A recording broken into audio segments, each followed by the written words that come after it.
لله وكفى وسلام على عباده الذين اصطفى أما بعد আমার সাথে সাথে সকলে পড়ে أعوذ بالله من الشيطان الرجيم بسم الله الرحمن الرحيم يا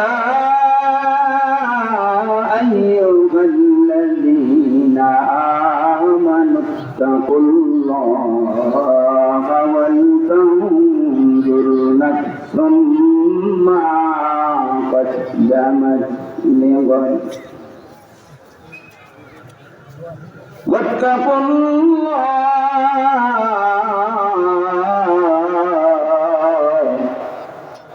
إن الله خبير بما تعملون আমরা সকলে পড়ি সাদাকাল্লাহু মাওলানাল আযীম। আমরা সকলে দুরূদ শরীফ পড়ি আল্লাহুম্মা সাল্লি আলা সাইয়্যিদিনা মাওলানা মুহাম্মদ ওয়া আলা আলি সাইয়্যিদিনা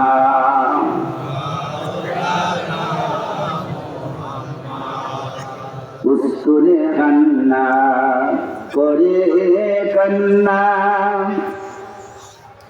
নদীর দিচ্ছে ব্যথাতে উসকুরে কান্না করে কান্না নদীর দিচ্ছে ব্যথাতে নবী বলেন বেদনা হান্না থাকবে আমার সাথে জান্নাতে। আল্লাহুম্মা সাল্লি আলা মাওলানা মুহাম্মদ ওয়া আলা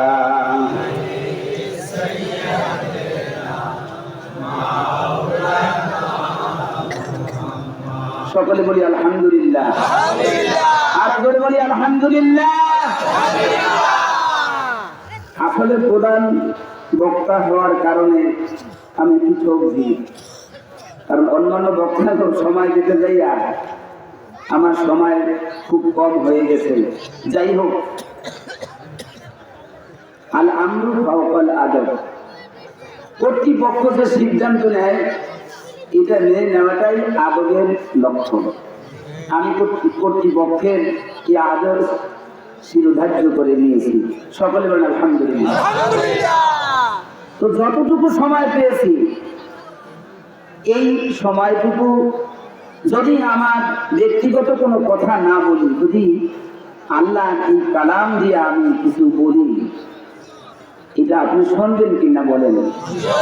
আল্লাহর কালাম দিয়ে কোনো কথা বললে এটা শোনা এবং চুপ থাকা হুকুমটা কার? আল্লাহ রাব্বুল আলামিন বলেন, ওয়াইদা কুরিয়াল কুরআনু ফাসতামিউ লাহু ওয়া আনসিতু লাআল্লাকুম তুরহামুন। যখন কোরআন তেলাওয়াত করা হয়, কোরআনের বয়ান করা হয়, ও মুমিন বান্দারা অন্তরের কান দিয়ে শোনো, ওয়ানসিতু সম্পূর্ণ চুপ থাকো, লাআল্লাকুম তুরহামুন যাতে করে আল্লাহ তাআলার রহমত পাইতে পারো। সুতরাং 10 ফুট মসজিদের ইমাম সাহেবের কোনো কথা আমরা শুনবো না, আমরা শুনবো কোরআনের কথা। আর কোরআনের কথা যদি তার মুখ থেকে বের হয় আমাদের মন দিয়ে শুনতে হবে, চুপ থাকতে হবে। হুকুমটা কার? আল্লাহ।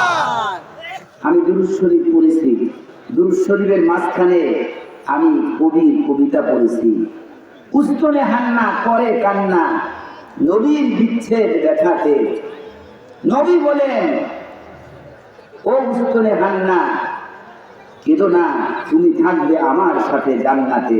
জোরে বলেন সুবহানাল্লাহ। রাসূল পাক সাল্লাল্লাহু আলাইহি ওয়াসাল্লাম মসজিদে নববীতে খেজুর গাছের একটি খুঁটিতে হেলান দিয়া বিশ্ব মানবতার জন্য বক্তৃতা করতেন, খুতবা দিতেন। সাহাবীরা লক্ষ্য করল, আল্লাহ রাসূল দীর্ঘক্ষণ সময় দাঁড়ায়া দাঁড়ায়া খুতবা দেয়, রাসূলের বড় কষ্ট হয়। আল্লাহ রাসূলের কষ্ট হোক সাহাবীরা কখনো কামনা করে না। সাহাবীরা পরামর্শ করে এই মেম্বারের ব্যবস্থা করলেন। মসজিদে মেম্বার আছে না? তিনটা বিশিষ্ট হইতে উঁচু স্টেজ। সাহাবীরা পরামর্শ করে মেম্বার তৈরি করলেন। সমস্ত সাহাবীরা হুজুর সাল্লাল্লাহু আলাইহি ওয়াসাল্লামকে অনুরোধ করলেন, ইয়া রাসূলুল্লাহ, ইয়া হাবিবাল্লাহ, ওই উস্তুনে হান্না মরা খেজুর গাছের খুঁটির সাথে হেলান দিয়া আপনার আর খুতবা দেওয়া লাগবে না। আমরা আপনার জন্য এই স্টেজ তৈরি করেছি, মেম্বার তৈরি করেছি, আপনি আরামে বসে বসে খুতবা দিবেন। সাহাবীদের কথা আল্লাহ রাসূল মেনে নিলেন। আল্লাহ রাসূল যখন খুতবা শুরু করলেন, সমস্ত সাহাবীরা রাসূল পাক সাল্লাল্লাহু আলাইহি ওয়াসাল্লামের নূরানি চেহারার দিকে তাকাইয়া রইল। পিন বটন নীরবতা, পিন ড্রপ সাইলেন্ট। সবাই রাসূলের নূরানি চেহারার দিকে তাকাইয়া বক্তৃতা শুনতেছেন, খুতবা শুনতেছেন। এরই মধ্যে করুণ সুরে কান্নার আওয়াজ আসতে লাগলো। বলেন সুবহানাল্লাহ। আল্লাহ রাসূল এদিকে তাকায় ওদিকে তাকায়, কে কাঁদতেছে আমার বক্তৃতার মাঝখানে? উপস্থিত মুসল্লিরা, সাহাবায়ে কেরাম, তারাও এদিক ওদিক তাকাচ্ছেন। আল্লাহ রাসূলের বক্তৃতার মাঝখানে, খুতবার মাঝখানে কে করুণ সুরে কাঁদতেছে, কিন্তু কোন মানুষকে কাঁদতে দেখে না। মনে হয় যেন মা তার সন্তানকে হারাইয়া সন্তানের ব্যথায় কাঁদতেছে। মনে হয় যেন উটনি তার বাচ্চাকে হারাইয়া বাচ্চার শোকে করুণ সুরে কাঁদতেছে। কে কান্না, কে কান্নাকাটি করে? এরপরে সকলে লক্ষ্য করলো, ওই যে উস্তুনে হান্না মরা খেজুর গাছের খুঁটি, ওখান থেকে কান্নার আওয়াজ আসতেছে আর অঝোর ধারায় পানি ঝরতেছে। বলেন সুবহানাল্লাহ। আল্লাহ রাসূল খুতবা বন্ধ করে দিলেন। আল্লাহ রাসূল মেম্বার থেকে নেমে উস্তুনে হান্নাকে জড়িয়ে ধরলেন। উস্তুনে হান্নাকে বললেন, ও উস্তুনে হান্না, তুমি কেন করো কান্না? ওই মরা খেজুর গাছ উস্তুনে হান্নার জবান চলে যায়। ইয়া রাসূলুল্লাহ, ইয়া হাবিবাল্লাহ, এতদিন পর্যন্ত আমি পৃথিবীর সমস্ত বৃক্ষের দিকে তাকাইয়া অহংকার করতাম, গর্ব করতাম। ও দুনিয়ার গাছ গাছেরা, তোমরা দেখো আমি কত বড় সৌভাগ্যবান। দোজাহানের সর্দার, আল্লাহর হাবিব, আল্লাহর দোস্ত, সমস্ত নবীদের যিনি নবী, সমস্ত রাসূলদের যিনি রাসূল, সেই রাহমাতুল লিল আলামিন আমার সাথে হেলান দিয়া খুতবা দেয়। আমি রাসূলের সান্নিধ্য পেয়েছি। কিন্তু ইয়া রাসূলুল্লাহ, ইয়া হাবিবাল্লাহ, আজকে আমার এই গর্ব খর্ব হয়ে গেল। সাহাবীদের কথা মতো আমাকে বাদ দিয়া নতুন স্টেজে উঠে খুতবা দিতেছেন, আপনার ইচ্ছের ব্যথায় কাঁদতেছি। মরা খেজুর গাছের খুঁটির জবান খুলে। বলেন সুবহানাল্লাহ। আল্লাহ রাসূল বললেন, ও উস্তুনে হান্না, তুমি করো না কান্না, তুমি চুপ হয়ে যাও। আমি ওয়াদা দিলাম তুমি আমার সাথে একই জান্নাতে থাকবে। এই উস্তুনে হান্নাকে মসজিদে নববীর মধ্যে দাফন দেওয়া হয়েছে। বলেন সুবহানাল্লাহ। আল্লাহর রহমত, আপনাদের দোয়া 2018 সালে মসজিদে নববীতে কোনখানে উস্তুনে হান্নাকে কবর দেওয়া হয়েছে স্থানটা দেখে এসেছি। জোরে বলেন সুবহানাল্লাহ। যেই নবীর জন্য একটা মরা খেজুর গাছের খুঁটি তার মুহাব্বতের কারণে কান্নাকাটি করেছে, ওই নবীর মুহাব্বত ছাড়া একটা মানুষও জান্নাতে যাইতে পারবে না। ওই নবীর সুপারিশ ছাড়া একটা মানুষও জান্নাতে যাইতে পারবে না। ওই নবীর হাতের হাউজে কাউসারের পানি ছাড়া কোনো পানির ব্যবস্থা নাই। পানি পানি আওয়াজ হবে রোজ হাসরের ময়দানে, দয়াল নবীরে পানি দেওয়ার সাধ্য কারো হবে না। আল্লাহুম্মা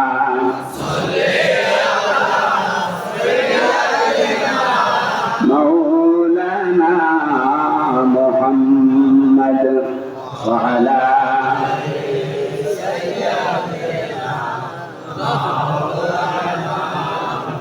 मोहब्बत दिए पूरी बना गलोला बिकमालिही कशफत दुजा बिजमालिही हसनत जमीओ खिसालिही। अल्लाह के जे पाइते जाए হযরতকে ভালোবেসে, আল্লাহকে যে পাইতে চায় হযরতকে ভালোবেসে, আর কুরসি লৌহে কলম না চাইতে পেয়েছে সে। বালাগালোলা বিকামালিহি कशफत दुजा बिजमालिही हसनत जमीओ खिसालिही। আমরা সকলে বলি আলহামদুলিল্লাহ, আরো জোরে বলি আলহামদুলিল্লাহ। নাসনাপাড়া খানকায় হামিদিয়া কমপ্লেক্স, কারামতিয়া হিফজুল কোরআন ও নুরানি মাদ্রাসার উদ্যোগে আজকের মাহফিলের প্রধান আকর্ষণ, প্রধান মেহমান, অলিকুল শিরোমণি জৈনপুরের পীর সাহেব কেবলা মাদ্দাতুল্লাহুল আলী, আল্লাহর এই অলি মাহফিলে আল্লাহ তাআলা আমাদেরকে কবুল করেছেন, এই জন্য শুকরাটান আমরা সকলে বলি আলহামদুলিল্লাহ। আমাদের শ্রদ্ধা মুর্শিদ কুরাইশ বংশের মানুষ, আমাদের শ্রদ্ধা মুর্শিদ আবু বকর সিদ্দিক রাদিয়াল্লাহু তাআলা আনহুর বংশধর, বলেন সুবহানাল্লাহ। আম্মা জানা আয়েশা রাদিয়াল্লাহু তাআলা আনহা রাসূলকে প্রশ্ন করলেন, ইয়া রাসূলুল্লাহ, ইয়া হাবিবাল্লাহ, ওই যে আকাশে অসংখ্য নক্ষত্র দেখা যায়, তারকারাজি দেখা যায়, ছায়াপথ দেখা যায়, মিল্কি ওয়ে দেখা যায়, ইয়া রাসূলুল্লাহ, ইয়া হাবিবাল্লাহ, আকাশের এই নক্ষত্র তুল্য নেকি আছে কার? বর্তমান সায়েন্স টেকনোলজির যুগ, বর্তমান বিজ্ঞানীরাও বলতে পারবে না আকাশে কত crore crore million billion trillion তারকারাজি আছে, বিজ্ঞানীরা বলতে পারবে না। একমাত্র যিনি স্রষ্টা মালিক তিনি জানেন যে তিনি কতগুলা তারকা সৃষ্টি করেছেন, বলেন সুবহানাল্লাহ। আল্লাহ রাসূল বলেন, ও আয়েশা, আকাশের এই নক্ষত্র তুল্য নেকি আছে হযরত ওমরের, বলেন সুবহানাল্লাহ। আল্লাহ রাসূল বলেছেন, লাউ কানা মিন বাদি নাবিয়ান লাকানা ওমর ইবনুল খাত্তাব। আমাদের জাতীয় কবি বলেন, আজ বুঝি কেন বলিয়াছিলেন শেষ পয়গম্বর, মোর পরে যদি নবী হতো কে হতো সে এক ওমর। আম্মা জান আয়েশা বললেন, ওই তারকা তুল্য নেকি কার? আল্লাহ রাসূল বললেন, ওই পরিমাণ নেকি আছে ওমর। আম্মা জান আয়েশার পিতার নাম কি? একটু কান সজাগ রাখেন। আম্মাজান আয়েশা রাদিয়াল্লাহু তাআলা আনহার পিতার নাম কি? আল্লাহ রাসূল বললেন কার কথা? ওমরের কথা। একটু ভালো করে বুঝেন, এতে আম্মাজান আয়েশার মনটা কি ভালো লাগছে না খারাপ লাগছে? স্বভাবতই একটু খারাপ লাগছে। আম্মাজান আয়েশা খুশি মনে আছেন না বেজার হয়ে আছেন আল্লাহ রাসূল বুঝছেন না? আল্লাহ রাসূল বুঝতে পেরেছেন আমার এই কথায় আয়েশা খুশি হতে পারে না। তার আব্বার কথা বলি নাই, আবু বকরের কত অবদান, সমস্ত সম্পত্তি রাসূলের চরণে বিলিয়ে দিয়েছে। আবু বকর সালার চট করেছেন, বলেন সুবহানাল্লাহ। আবু বকরের ওই সালার চট পড়া এই দৃশ্য দেখিয়া বাইতুল মামুরের যত ফেরেশতা আছে ফেরেশতারাও চট পরিধান করে বাইতুল মামুরে নামাজ পড়ে দোয়া পড়তেছেন, বলেন সুবহানাল্লাহ। আল্লাহ রাসূল আম্মাজান আয়েশা রাদিয়াল্লাহু তাআলা আনহাকে সান্ত্বনা দিলেন, ও আয়েশা তুমি বেজার হয়ো না, তুমি বেজার হয়ো না। আকাশের তারকার একটা সীমা পরিসীমা আছে, দুনিয়ার মানুষরা না জানলেও আল্লাহ রাব্বুল আলামিন জানেন। তবে আয়েশা তুমি জানিয়ে রাখো তোমার পিতা আবু বকর সিদ্দিক রাদিয়াল্লাহু তাআলা আনহু যেই 3 দিন আমার সাথে সাওর পর্বত গুহায় ছিল হিজরতের সময়, ওই 3 দিনে যে নেকি হয়েছে ওই পরিমাণ নেকি ওমরের নাই। শুধু ওই 3 দিনের নেকি হিজরতের সময় সাপে দংশন করেছে আবু বকর সিদ্দিককে। আল্লাহ রাসূলকে ঘুম থেকে জাগান নাই, যন্ত্রণায় কাঁদতেছেন, কাঁদতে কাঁদতে এক ফোঁটা পানি রাসূলের গায়ে পড়ে গেল। আল্লাহ রাসূল চক্ষু খুলে দেখতেছেন আবু বকর কাঁদতেছে। আল্লাহ রাসূল বললেন, আবু বকর কাঁদতেছো কেন? ঘর সংসারের কথা মনে হয়েছে নাকি? ছেলে সন্তানের কথা মনে হয়েছে নাকি? কেন কাঁদতেছো? আবু বকর রাদিয়াল্লাহু তাআলা আনহু বলেন, ইয়া রাসূলুল্লাহ হাবিবাল্লাহ, ওয়াল্লাহি আল্লাহর কসম ঘর সংসারের কথা মনে পড়ে নাই, স্ত্রী পুত্র পরিজনের কথা মনে পড়ে নাই, আমি সেজন্য কান্দি না। ইয়া রাসূলুল্লাহ আমার পাগড়ি ছিঁড়ে ছিঁড়ে, আমার চাদর ছিঁড়ে ছিঁড়ে এই সাওর পর্বতের গুহার সমস্ত গর্তগুলি আমি বন্ধ করেছি।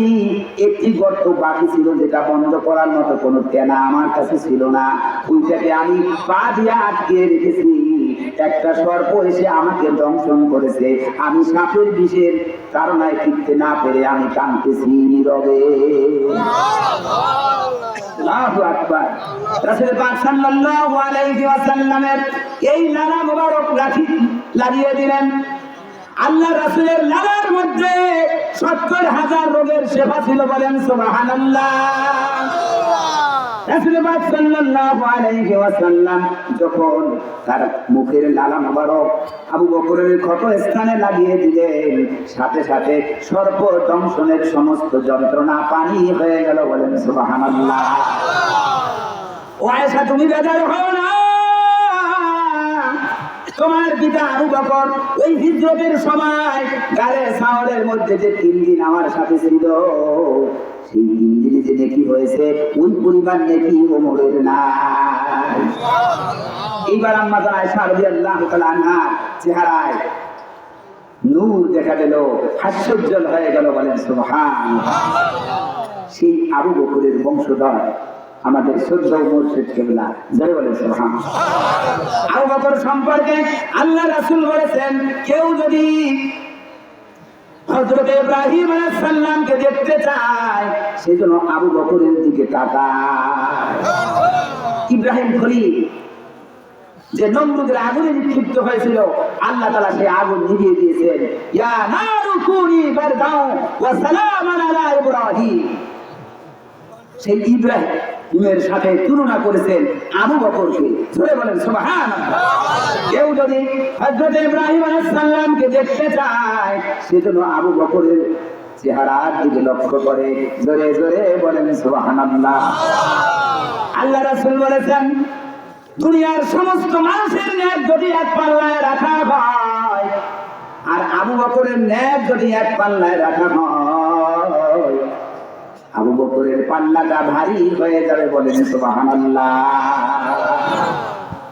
সেই আবু বকরের বংশধর শ্রদ্ধ মুর্শিদ কিবলা আমাদের মাঝে উপস্থিত, সকলে বলেন আলহামদুলিল্লাহ।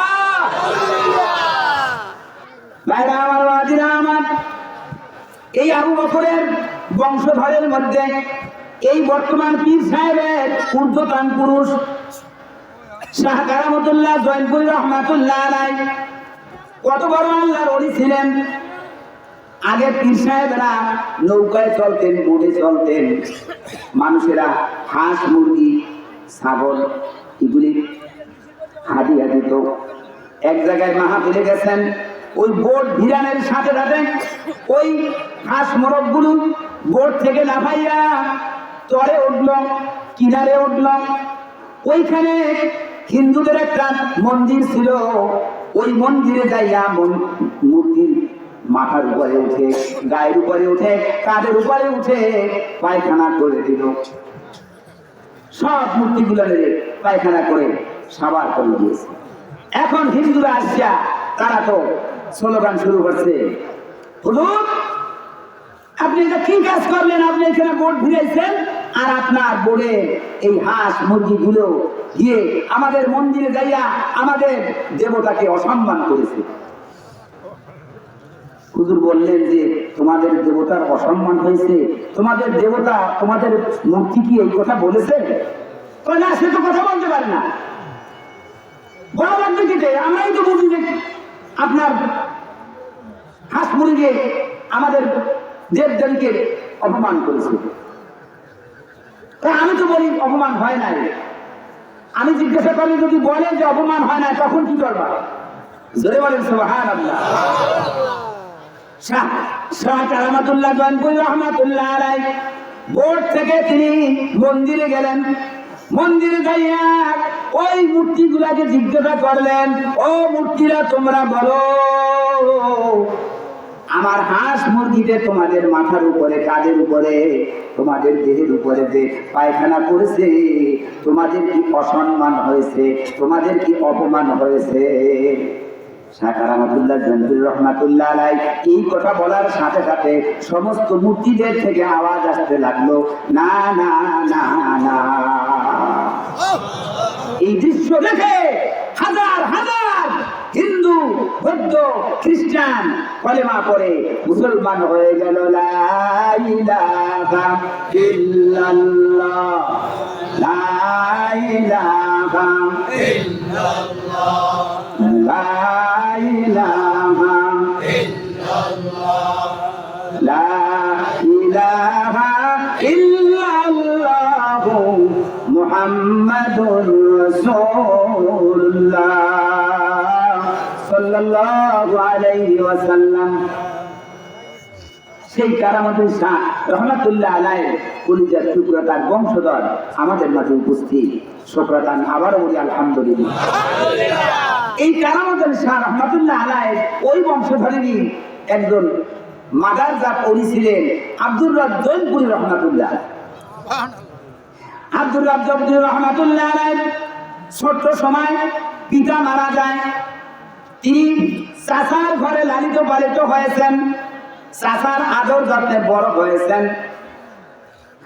আব্দুর রাজ্জাক জয়নপুরি রহমাতুল্লাহ আলাইহি যখন একটু বড় হলেন, একটু হাঁটি হাঁটি পা উনার চাচার আম গাছ ছিল, ছোট্ট আম গাছে ফল ধরেছে। ছোট্ট মানুষ আব্দুর রাজ্জাক জয়নপুরি রহমাতুল্লাহ আলাইহি তিনি ওই আম ছিঁড়েছেন। বিসমিল্লাহির রহমানির রহিম বলে ওই আম ছিঁড়ে নিয়েছেন। আব্দুর রাজ্জাক জয়নপুরি রহমাতুল্লাহ আলাইহি চাচা এসে তার আম্মাকে জিজ্ঞাসা করেন, ও আব্দুর রবের মা, গাছের আম দেখি না, আম দিল কে? তোমার ছোট্ট আব্দুর রব আম ছিঁড়ল নাকি? আব্দুর রাজ্জাক জয়নপুরি রহমাতুল্লাহ আলাইহি আম্মা জান জিজ্ঞাসা করলেন, বাবা খবর কি? তোমার চাচার গাছের আম ছিঁড়ছো নাকি? আব্দুর রাজ্জাক জয়নপুরি রহমাতুল্লাহ আলাইহি মাদারজাত ওলি, ওই অবধ শিশু কোনো কথাবার্তা বলেন না। উনি আবার যাইয়া বিসমিল্লাহ বলে আমটা বুকের সাথে লাগিয়ে দিলেন, বলেন সুবহানাল্লাহ। লাগিয়ে দিছে, খবর আবার মায়ের কাছে বলে নাই, চাচার কাছেও বলে নাই। আবার তার চাচা আসিয়া দেখে যে আম গাছে আম আছে, জোরে বলেন সুবহানাল্লাহ। আম গাছে আম আছে। এস্টুনিস, আমি কি ভুল দেখলাম নাকি? ও আব্দুর রবের মা, আমি কি ভুল দেখলাম নাকি? গাছে যে আবার আম দেখি। এইবারে আব্দুর রব জয়পুর রহমাতুল্লাহ আলাইহি আম্মা জান আব্দুর রবকে বললে, বাবা খবর কি, কি করেছে একটু বলো, জোরে জোরে বলেন সুবহানাল্লাহ। এইবারে আব্দুর রব জয়পুর রহমাতুল্লাহ আলাইহি বলতেছেন, মা যার নামে ছিঁড়েছি তার নামে আবার জোড়া লাগাইয়া দিছি, বলেন সুবহানাল্লাহ। শেষে কার নামে, জোড়াইছে কার নামে? বলেন সকলে বিসমিল্লাহির রহমানির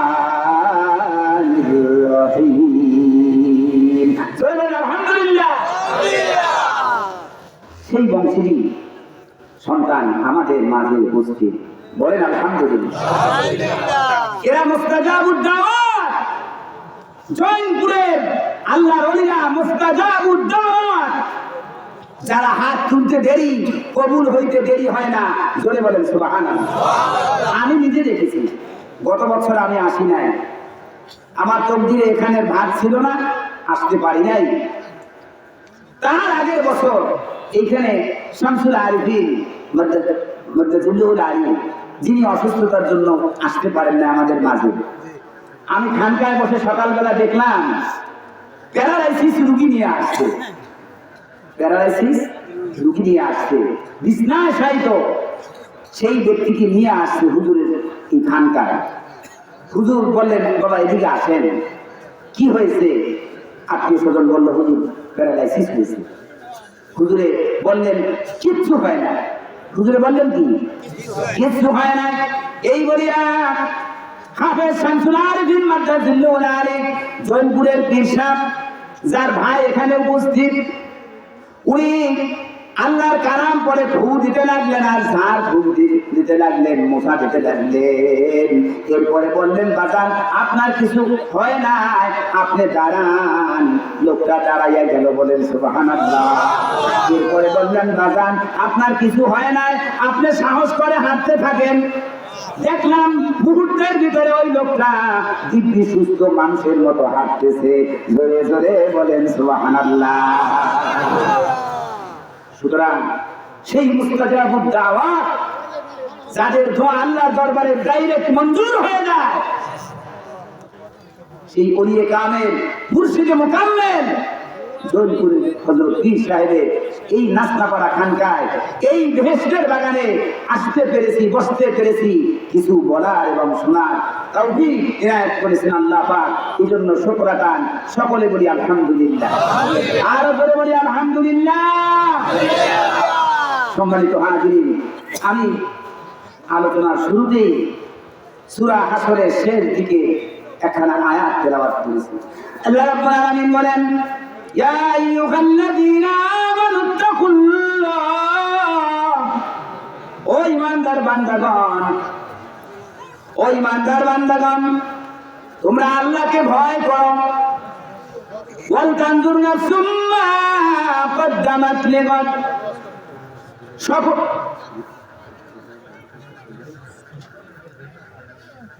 আচ্ছা, জিকির করেন, লা ইলাহা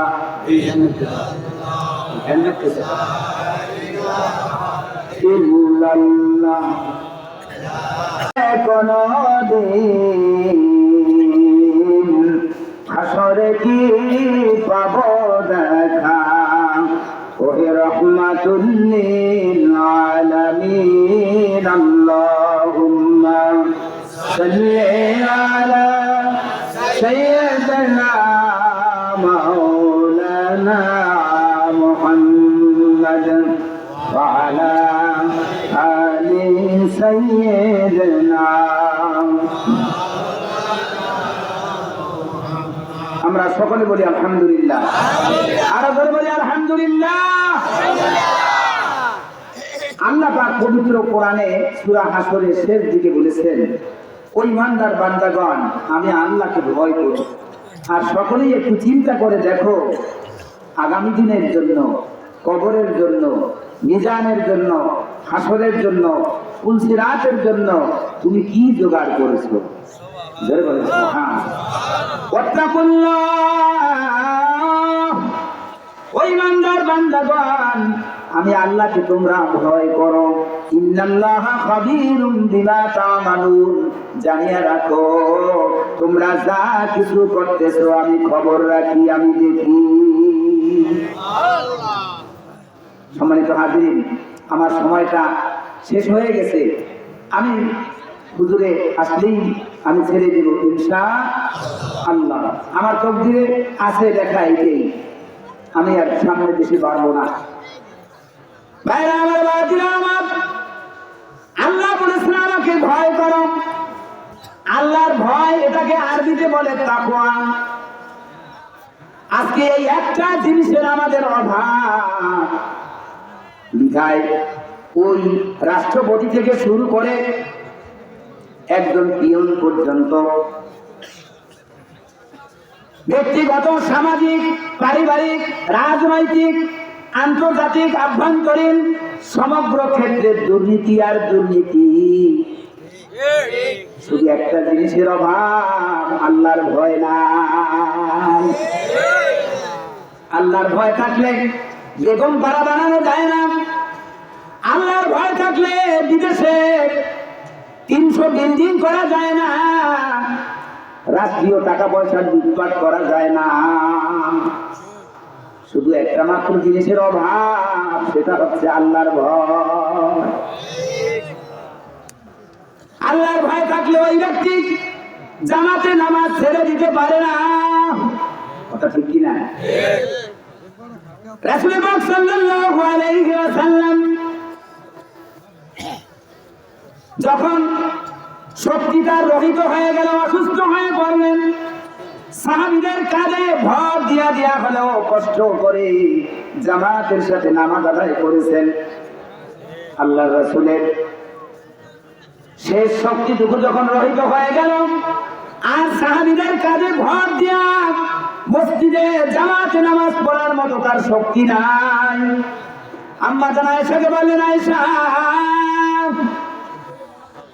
ওই মসজিদে নববীর সোজা আমার হুজরার পর্দাটা একটু জাগাইয়া দাও, আমার মাথাটা একটু উঁচু করে ধরো, আমি একটু মুমিন বান্দাদের জামাতে নামাজের দৃশ্যটা দেখি। আম্মা জান আয়েশা রাদিয়াল্লাহু তাআলা আনহা হুজরার পর্দা জাগিয়ে দিলেন।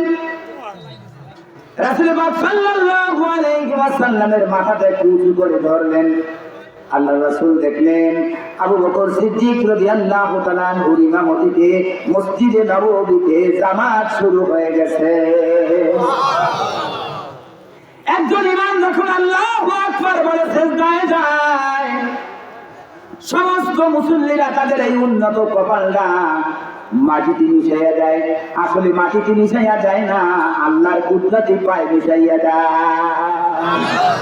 আল্লাহ পাক বলেছেন, ওয়াসজুদ ওয়াকতারিব, আমার কুদরতি পায়ে সিজদা দাও আর আমার নিকটবর্তী হয়ে যাও। বলেন সুবহানাল্লাহ।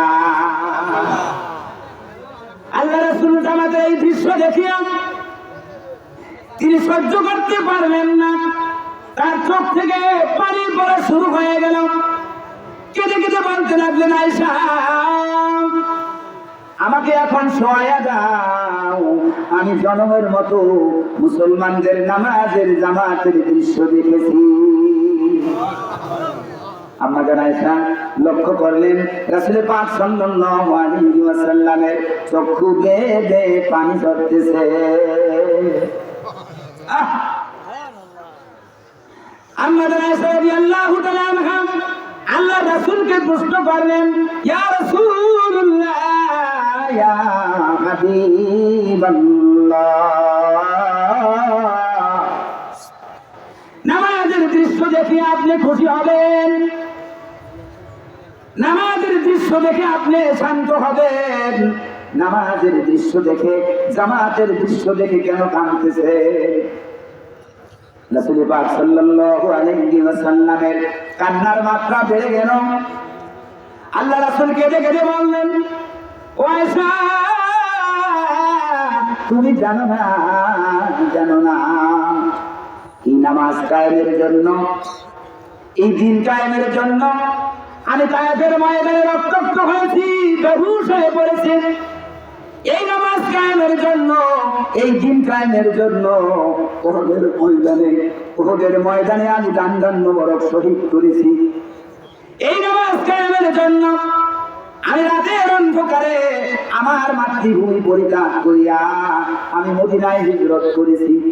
এই নামাজ কায়েমের জন্য 1 নয় 2 নয় 3 বছর পর্যন্ত আমি শেবে আবু তালিব জেল কেটেছি। আয়েশা, আজকে যে আমি নামাজের জামাতের দৃশ্য দেখে কাঁদতেছি, এটা কোনো দুঃখের কান্না না, এটা হচ্ছে আনন্দের কান্না, এটা হচ্ছে শান্তির কান্না। বলেন সুবহানাল্লাহ। এটা কোনো দুঃখের কান্না না। আমার বিশ্বাস কিয়ামত পর্যন্ত আমার উম্মতেরা জামাতের সাথে নামাজ পড়বে।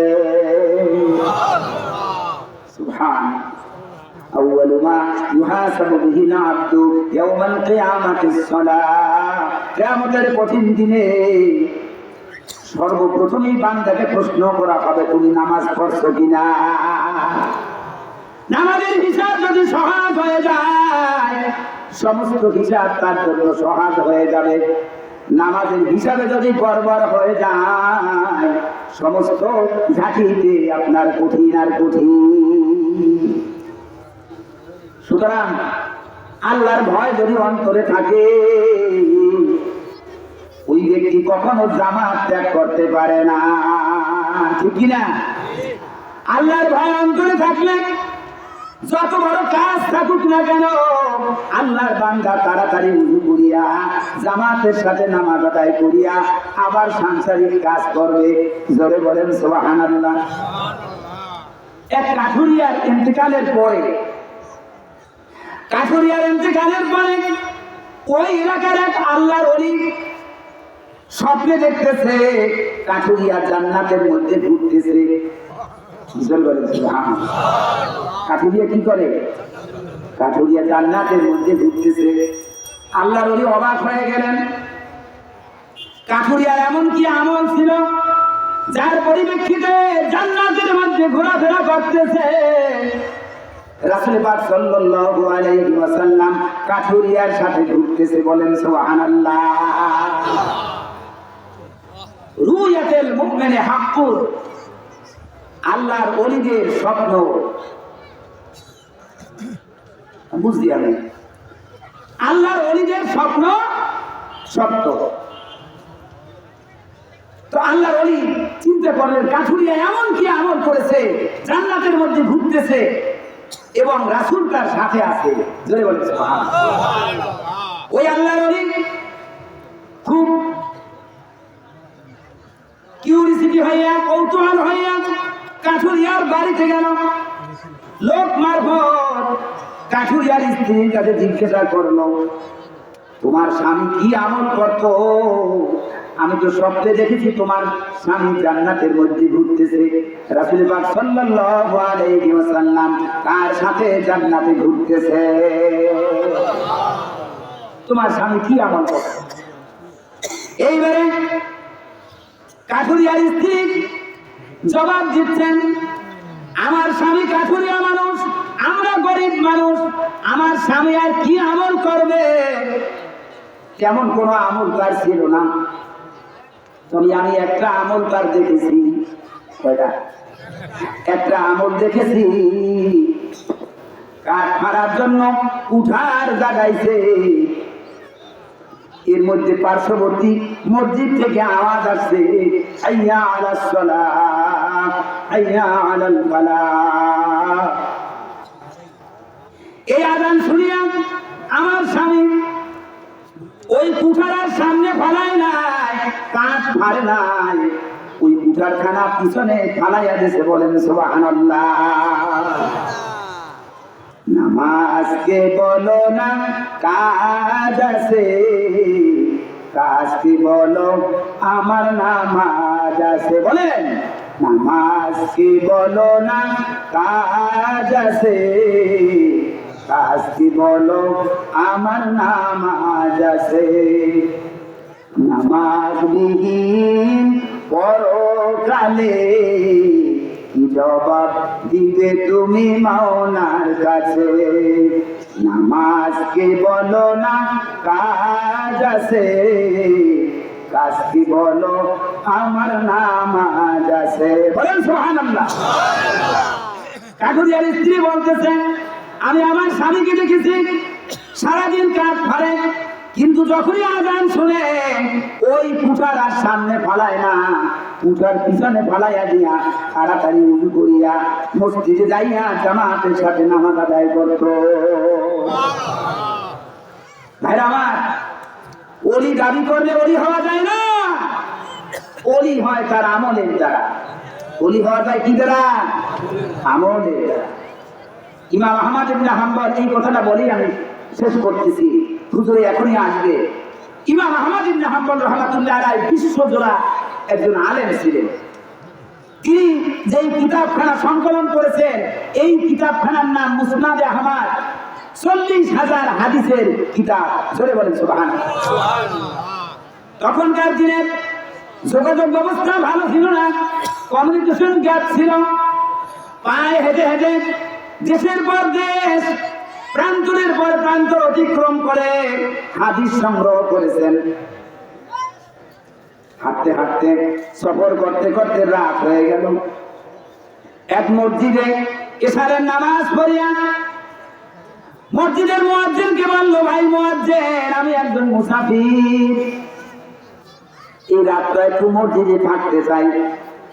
মুয়াজ্জিন বলল, আমি আপনাকে থাকতে দিব না, আমার কাজ হচ্ছে দরজা জানালা বন্ধ করিয়া আমি রুমে যাবো, আমার বাসায় যাবো, আপনাকে চিনি না, আপনাকে থাকতে দেয়া যাবে না।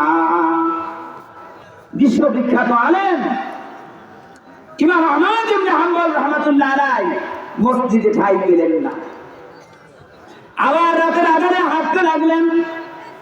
হাঁটতে হাঁটতে তিনি দূরে আলো দেখতে পাইলেন, আগুন দেখতে পাইলেন।